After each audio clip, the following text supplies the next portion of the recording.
Hello, denizens. Welcome to another Réaction de l'ex-dirigeant du réseau.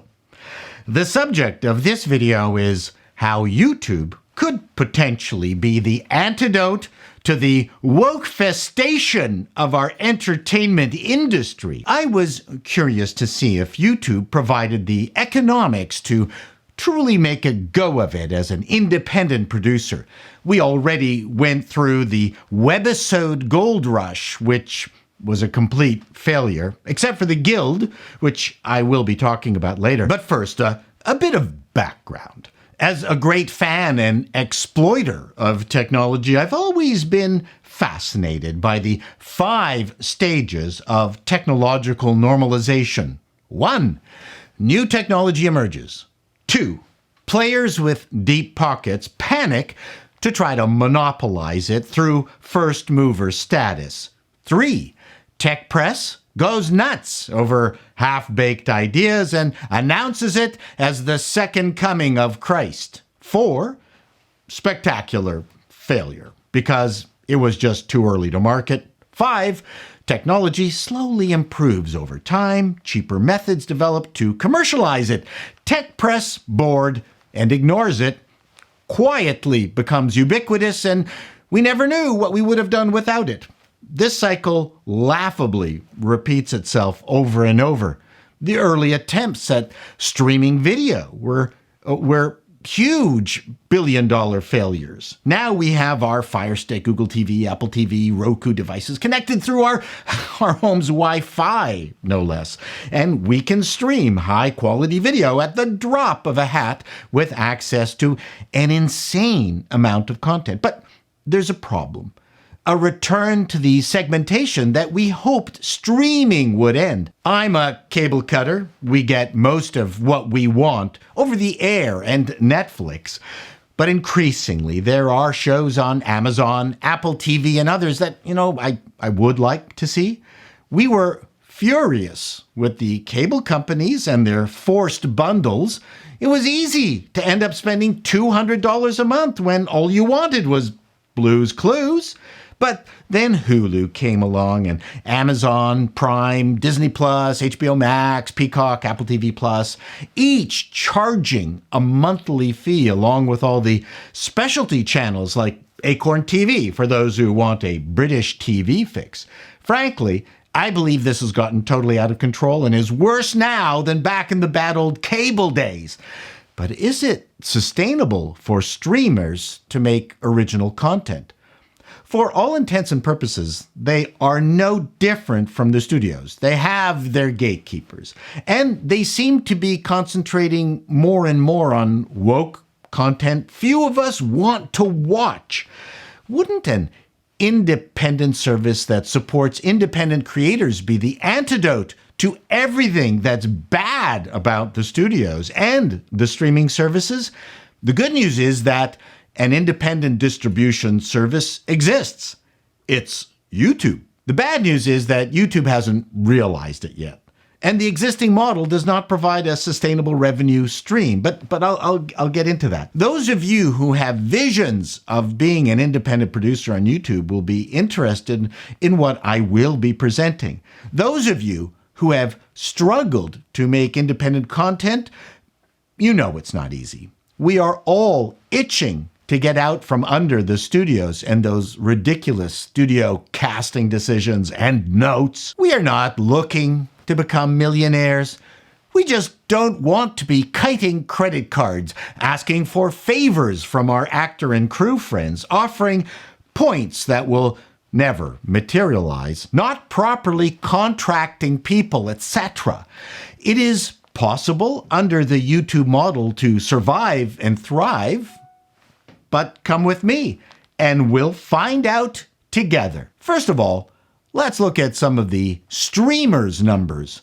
Netflix's total revenue in 2021 was $29.6 billion. Interestingly, $182 million of that was from DVD sales. Not dead yet. Paid memberships were $222 million, and net income was $5.1 billion. Netflix is a good example because it is a pure streaming play. And by the way, I got all this info from their annual report, which is a public document. How many of you who are interviewing for a job at Netflix have downloaded and read their annual report? If you haven't, you're stupid. So anyways, on to other things. So a quick check of other streamers. Disney Plus, 130 million subscribers. HBO and HBO Max together, 74 million. Apple TV Plus, 25 million. So it looks like Netflix can sustainably finance new content. Disney Plus maybe can if they keep it cheap. And HBO does not break out HBO Max numbers. Apple TV Plus is clearly overspending, but I just got one of their Mac Studio computers, so they can afford it now. Amazon Prime is a black hole because it's all mixed up with their Prime next day delivery service. YouTube's revenue was $19.7 billion in 2020. Total users, 2.3 billion. Premium subscribers, 30 million. Top earners, Ryan's World, 29.5 million. Mr. Beast, 24 million. Dude Perfect, 23 million. Rhett and Link, 20 million. And Markiplier, 19.5 million. So I can see that glint in your eyes. You're all thinking, I can make some shows with that kind of cash. But hold on. These folks are following a completely different business model from a TV series. They are publishing at least once a week and often more than once a week for maybe 52 weeks of the year. That is brutal. Those of us who work or have worked in series TV, well, I mean, that's like 20 to 24 episodes a year, and we're done for the year after about 6 or 7 months of taping. Yeah, there are those daily talk show people, but they're just sitting around a desk yakking like a podcast. YouTube will crush your numbers if you bugger off for half the year. So the first thing you will realize is that YouTube is not that hospitable to a single series strategy. But let's move on to the most important part, money. You've created your channel, you've started producing shows, but unless you have some star power or you've bought a well-known property, it could take you months, if not years, to build enough viewership. And let's say you're lucky enough to hit the same numbers YouTube star Lisa Koshy on-demand hit, which ranged from 250,000 views for one episode to 6.7 million on the high end, and your pure YouTube AdSense revenue, calculated on an average of $5 RPM per 1,000 views, would net 1,250 for the first example and 33,500 for the second. Ugh. RPM stands for revenue per minute, by the way. However, there is an improvement on return. If you have a library of shows, new people keep discovering over time, but you have to survive long enough to get there. And seriously, we're talking years. Still, if you hope to cover production costs, you need millions of views. That's depressing if you're just starting out. And if you're trying to produce a somewhat professional experience, which actually pays people, you might get away with, I don't know, $5,000 per episode on the ultra super low end, and a cost of $50,000 per episode, which is still on the ridiculously low end, folks. Try doing multiple locations and renting a jib. Yes, even the cheap shit is expensive. But it's super important that your show doesn't look like shit. Sound is unbelievably important and often overlooked in inexpensive productions. I know what you're saying. But I have friends, and we'll shoot it on my Sony a7 III. Sure, but if you plan on keeping your friends, developing a blueprint of sustainability, and not getting sued later for distributing 830% of ownership, you can't do it like a bunch of amateurs. Okay, we've established that YouTube AdSense, if and when it arrives, will be good for some of the craft services. What else are you going to do? There's that Kickstarter and Indiegogo thing, which is a hit and miss affair and has a bad rap due to all the promises people made but never delivered after they got the cash. I would say no to that because I've gone that route and it's time consuming And it's as time-consuming as doing the actual production. It's a distraction. There's Patreon, which is not a bad thing, but, some extra fun stuff in it for members. It works, but you have to build up a following before it makes any sense. The final option is a sponsor. Time Team is sponsored by HP. To what degree? I don't know. This does not look too promising overall. A YouTube show builds from nothing. Little publicity. You're competing with 500 hours of content uploaded every minute by others, and YouTube does not have that interconnected star-wanking publicity machinery. If you have a show on Apple TV Plus, you'll get promoted and you'll be sent to Entertainment Tonight, Access Hollywood, and if you throw up on Ezra Miller outside an LA bar, TMZ. On YouTube, promotion is all on you. Now, YouTube did try to make a go of something more Netflixy with their YouTube Red subscription service, which is where Lisa Koshy's sitcom first appeared. She did 3 seasons, about 8 shows per season. They were really well done and quite funny. I don't know what the budget was for them, but I think it was pretty substantial. And I don't know whether it worked out for YouTube financially. There was supposed to be a show featuring another YouTube megastar, PewDiePie, but then he did that ill-conceived Fiverr gag and was canceled. And Logan Paul, mega YouTube sociopath, abused a dead body in Japan's suicide park. He needs to connect with Ezra Miller.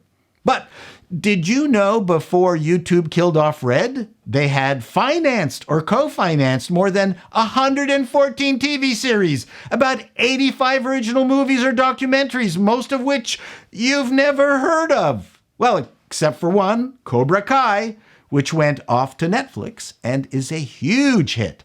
Yes, Cobra Kai started off as a YouTube Red show. More importantly, why the hell didn't YouTube Red approach me? Then in 2019, YouTube Red was converted over to YouTube Premium, where they merged music and other services.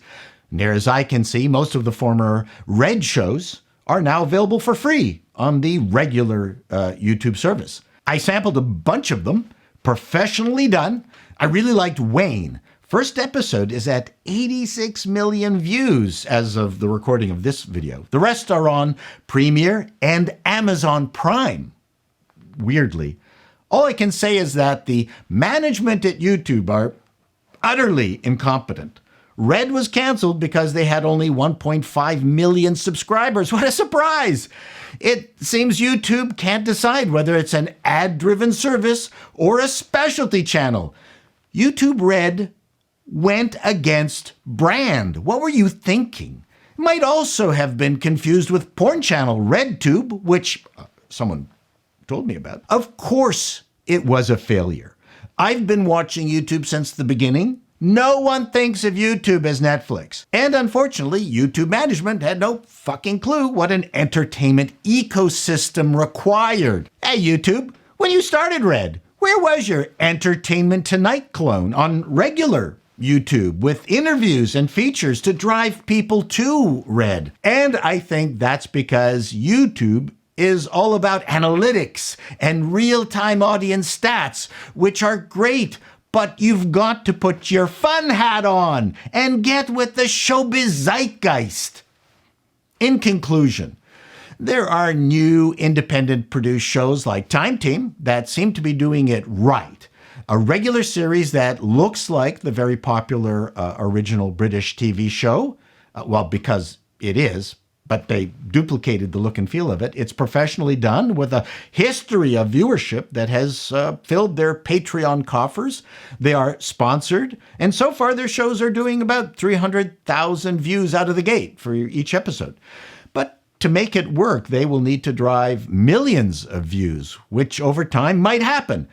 But it's no way to run a series because no independent production company has the resources to front load the financing, which is why the traditional approach of pitching a gatekeeper who then arranges financing for your project is often the better way to go. Ironically, Google TV has the best interface of all the streaming services, Apple's being the absolute worst piece of shit. YouTube would be a great place for independent shows if they could find a way to support a middle ground for which they are uniquely positioned to do but are blind to the benefits. And so I will finish off with that wonderful outlier, The Guild, which was the only series that seemed to really resonate on YouTube. It started, very cheap looking, ran out of money apparently after 3 episodes, asked for contributions through PayPal, and finished the season to be picked up by Microsoft, of all sponsors. Lasted for 6 series and 70